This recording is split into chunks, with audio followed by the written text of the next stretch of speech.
হইল আমরা জানি যে রাসূল করিম সাল্লাল্লাহু আলাইহি ওয়াসাল্লাম উহুদের যুদ্ধে মদিনা থেকে বের হয়ে আসছেন কাদের কথায়? না আরেকটু তো আইন করে বলেন।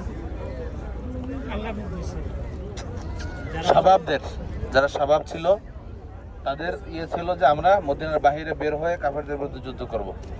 আর রাসূল সাল্লাল্লাহু আলাইহি সাল্লামের ইচ্ছা এবং সিনিয়রদের ছিল কি মদিনার ভিতরে থেকে আমরা যুদ্ধ করব, আমরা যারা আছি পুরুষ নারী সবাই মিলেই ওদের উপর আক্রমণ করবো, অ্যাটাক করব।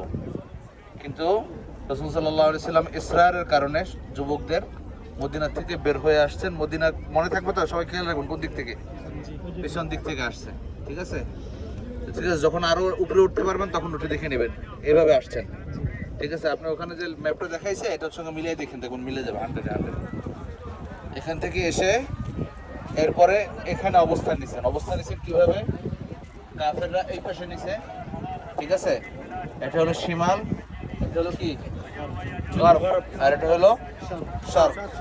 শার্ক দিক, এই দিকে হলো মুসলমানদের বাহিনী ছিল, আর এই পাশে ছিল কি কাফেরদের বাহিনী। কাফেররা প্রথমে এসে এখানে একটা কি ওয়াদি আছে, দেখবেন এই উহুদের পিছন থেকে গেছে ওয়াদি, বুঝেন তো, ওয়াদিউল কানাত। হ্যাঁ, এখানে পানি ছিল তখন, তো ওরা এখানে অবস্থান নিয়েছে আর সাহাবায়ে কেরাম এদিকে অবস্থান নিয়েছেন। আচ্ছা, এখন কথা হলো যে কাফেররা আসছে কোন দিক থেকে, এখানে কেন অবস্থান নিয়েছে? তাহলে কি তারা এইভাবে আসছে? না, তারা এইভাবে আসে নাই, তারা আসছে হলো এই দিক থেকে। ঠিক আছে, এখন প্রশ্ন হইলো যে এদিক থেকে কেন আসছে আর এখানে কেন গেছে? এই প্রশ্নের উত্তর হইলো যে মদিনাকে আল্লাহ রাব্বুল আলামিন 3 দিক থেকে সংরক্ষণ করে রাখছেন।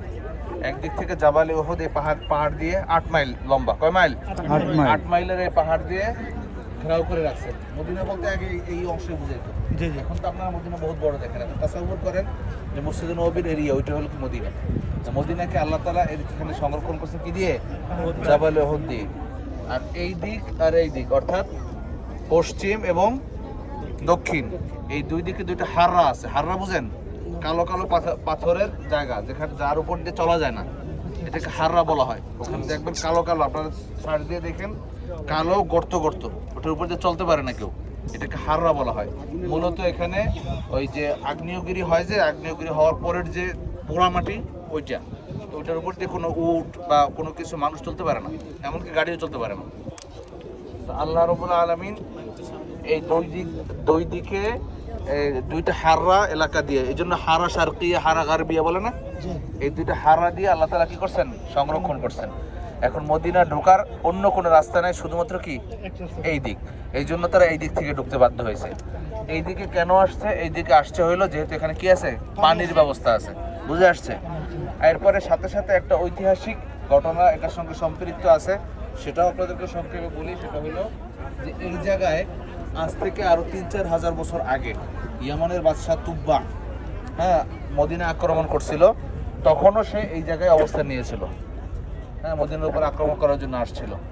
পরে তারা দেখতে পেল যে রাতের বেলা, দিনের বেলা তারা যুদ্ধ করে মদিনাবাসীর সঙ্গে, রাতের বেলা এই মদিনাবাসী আবার তাদের কি করে?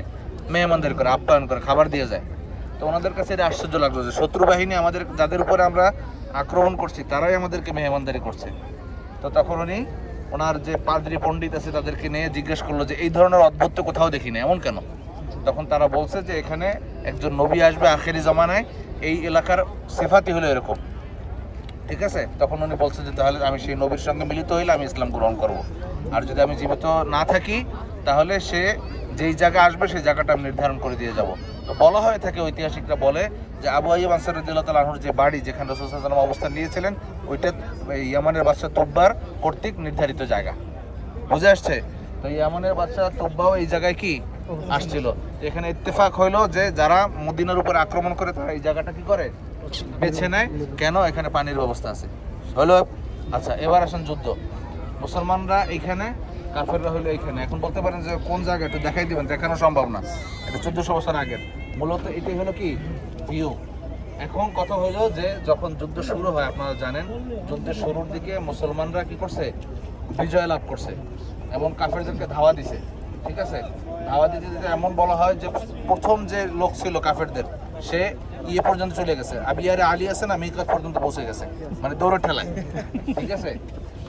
তো প্রথম দিকে বিজয় হয়েছে, কিন্তু পরে যেটা ঘটছে সেটা হলো রাসূল সাল্লাল্লাহু আলাইহি ওয়াসাল্লাম যুদ্ধের আগে এই যে পাহাড়, এই পাহাড়ের নাম জানেন কেউ? এইটার কাদিম নাম হলো জাবালে আইন। কাদিম নাম কি?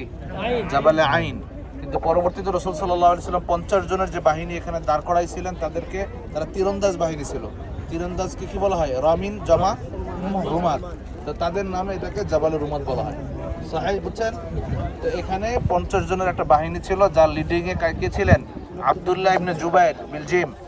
উনি 50 জন নিয়ে এখানে অবস্থান নিয়েছিলেন। ওনাদেরকে বলা হয়েছিল যুদ্ধে জয়ী হই অথবা পরাজয় হই, এমনকি যদি লাশের উপরে পাখি এসেও পড়ে তবুও তোমরা এখান থেকে নড়বে না। কিন্তু শয়তানের ওয়াসওয়াসায় তারা এখানে টিকতে পারে নাই। এখান থেকে 35 জন নেমে চলে গেছে, মাত্র 15 জন ছিল। এই সুযোগটা গ্রহণ করছে কে? খালিদ বিন ওয়ালিদ। তার 50 জনের বাহিনী নিয়ে এদিকে ওয়েট করতেছিল যে এই জায়গাটা কখন খালি হবে। যখন দেখছে এখানে খালি হয়ে গেছে তখন তিনি 50 জনের ঘোড়সওয়ার বাহিনী নিয়ে পিছন দিক থেকে এসে আক্রমণ করছে। এখানে দুইটা রেওয়ায়াত আছে, কেউ বলে এখান থেকে এভাবে আসছে, মানে জাবালের রুমাতের পিছন দিক থেকে এইভাবে আসছে, এটা হলো আকরাব। আর আরেকটা রেওয়ায়াত আছে যে না, উনি সম্পূর্ণ জাবালে উহুদ পুরো অতিক্রম করে পেছন দিক থেকে আসছেন।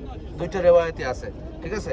পেছন দিক থেকে আক্রমণ করার কারণে তার মুসলমানরা কি হতভম্ব হয়ে যায়। এরপর দুই দিক থেকে যুদ্ধ আসে, মাঝখানে বহুত ঘটনা ঘটে। ঘটার পরে ফলাফল যেটা হয়, রাসূল সাল্লাল্লাহু আলাইহি ওয়াসাল্লাম আহত হয়ে এই বরাবর ওই যে গুহা আছে, আমরা ওখানে যাব, ওখানে রাসূল সাল্লাল্লাহু আলাইহি ওয়াসাল্লাম অবস্থান নিয়েছেন এবং 70 জন মুসলমান শহীদ হয়েছেন আর কাফের 70 জন নিহত হয়েছে। এই জায়গায় 70 জন মুসলমানদেরকে দাফন করা হয়েছিল যেই জায়গায়, এটা একটু খেয়াল করে রাখেন। সেটা হলো যে বিভিন্ন রকমের রেওয়ায়াত আছে, কিন্তু আমি যে রেওয়ায়াত শুনছি এবং এটা আকরাব আমার কাছে মনে হয়, এটা হলো সর্বপ্রথম সকল শহীদদেরকে দাফন করা হয়েছে। আমার ডান দিকে যে জায়গা আছে দেখতে পাচ্ছেন, এই যে দিফাউল মাদানির পিছনে একটা কবর দেখেন, কবরস্থান অনেক বড়, ভিতরে খেজুর গাছ আছে, ঠিক আছে, খেজুরের বাগান আছে, সাদা দেয়াল দেয়া, ঠিক আছে, এটার পিছনে সাদা দেয়াল দেয়া যে কবরস্থানটা আছে, এইখানে মূলত 70 জনকে দাফন করা হয়। কিন্তু পরবর্তীতে আপনারা জানেন যে মদিনায় বৃষ্টি হলে ডুবে যায়। তো 45 হিজরি সনে যখন হযরত মুআবিয়া ইবনে আবি সুফিয়ান রাদিয়াল্লাহু তাআলা আনহু খলিফা ছিলেন, আর খেলাফতের জায়গা কোথায় ছিল? দামেস্ক, ঠিক আছে, সিরিয়ার দামেস্কে। ওই সময় এখানে বন্যা হয়েছিল, বন্যায় এই জায়গা কি ডুবে গেছে। তখন ওই কবর ভেঙে ভিতর থেকে লাশ বেরিয়ে আসছে। বলা হয় যে 17টি লাশ ভিতর থেকে কি হয়েছে? বের হয়ে আসছে। ঐতিহাসিকগণ বলেন 17 জন। তো 17টি লাশ বের হয়ে আসার কারণে এখানের যে গভর্নর ছিলেন উনি চিঠি পাঠাইছেন, এরকম লাশ বের হয়ে আসছে, তাজা লাশ, রক্ত ঝরতেছে। তখন বলছেন ঠিক আছে, ওদেরকে ওখান থেকে উঠাইয়া অন্য জায়গায় দাফন করো। তখন ওনাদেরকে ওখান থেকে উঠিয়ে এরপর কি করা হয়েছে? তাকসিম করা হয়েছে। যাদেরকে বিকৃত করা হয়েছে, যাদের লাশের উপরে আঘাত করা হয়েছে, তাদেরকে এখানে দাফন করা হয়েছে। আর বাকি যে লাশগুলো সেলিম, সেগুলোকে এই পাশে ছোট্ট আরেকটা কবরস্থান দেখে ওখানে দাফন করা হয়েছে। বলা হয় যে এখানে 2টা আর ওখানে 15টা। তারপরেও এখানে ইখতিলাফ আছে। তো এখানে এই ব্যাপারে সবাই ইত্তেফাক যে এই মাকবারার মধ্যে হযরত সাইয়্যিদুশ শুহাদা হামজা রাদিয়াল্লাহু তাআলা আনহুর কবর আছে। আর দ্বিতীয় আরেকজনকে যে মুসলা করা হয়েছে, আব্দুল্লাহ ইবনে জাহাশ, যায়েনাব বিনতে জাহাশ রাদিয়াল্লাহু তাআলা আনহু কি ভাই, তাকেও মুসলা করা হয়েছে, ক্ষতবিক্ষত করা হয়েছে, নাক কান কাটা হয়েছে, ওনাকেও এখানে দাফন করা হয়েছে। পাশাপাশি হযরত মুসআব ইবনে উমাইর এবং হযরত গাসিরুল মালায়েকা হানজালা রাদিয়াল্লাহু তাআলা আনহু, এই দুজনের কবর এখানে আসে বলেও কি আছে? বর্ণনা আছে। ওয়াজিহ? মোটামুটি এটা। এখন আপনাদের কোনো ইশকাল আছে এই জায়গার উপরে? বলেন, পয়েন্ট বুঝছেন? এখান থেকে কাফেররা, এদিক থেকে মুসলমানরা। এখানে হলো আব্দুল্লাহ ইবনে জুবাইরের বাহিনী, আর খালিদ বিন ওয়ালিদ ছিল এই পাশে, পিছন দিক থেকে এভাবে গিয়ে আক্রমণ করছে, ঠিক আছে। এরপরে যা হওয়ার হয়েছে, রাসূল সাল্লাল্লাহু আলাইহি ওয়াসাল্লাম যে ওখানে কূপ থেকে পানি নিছেন, ওখানে কূপ আছে, ওই যে একদম কর্নারে, ওখানে আমরা ইনশাআল্লাহ যাওয়ার চেষ্টা করবো, ঠিক আছে। আল্লাহ বিসমিল্লাহ।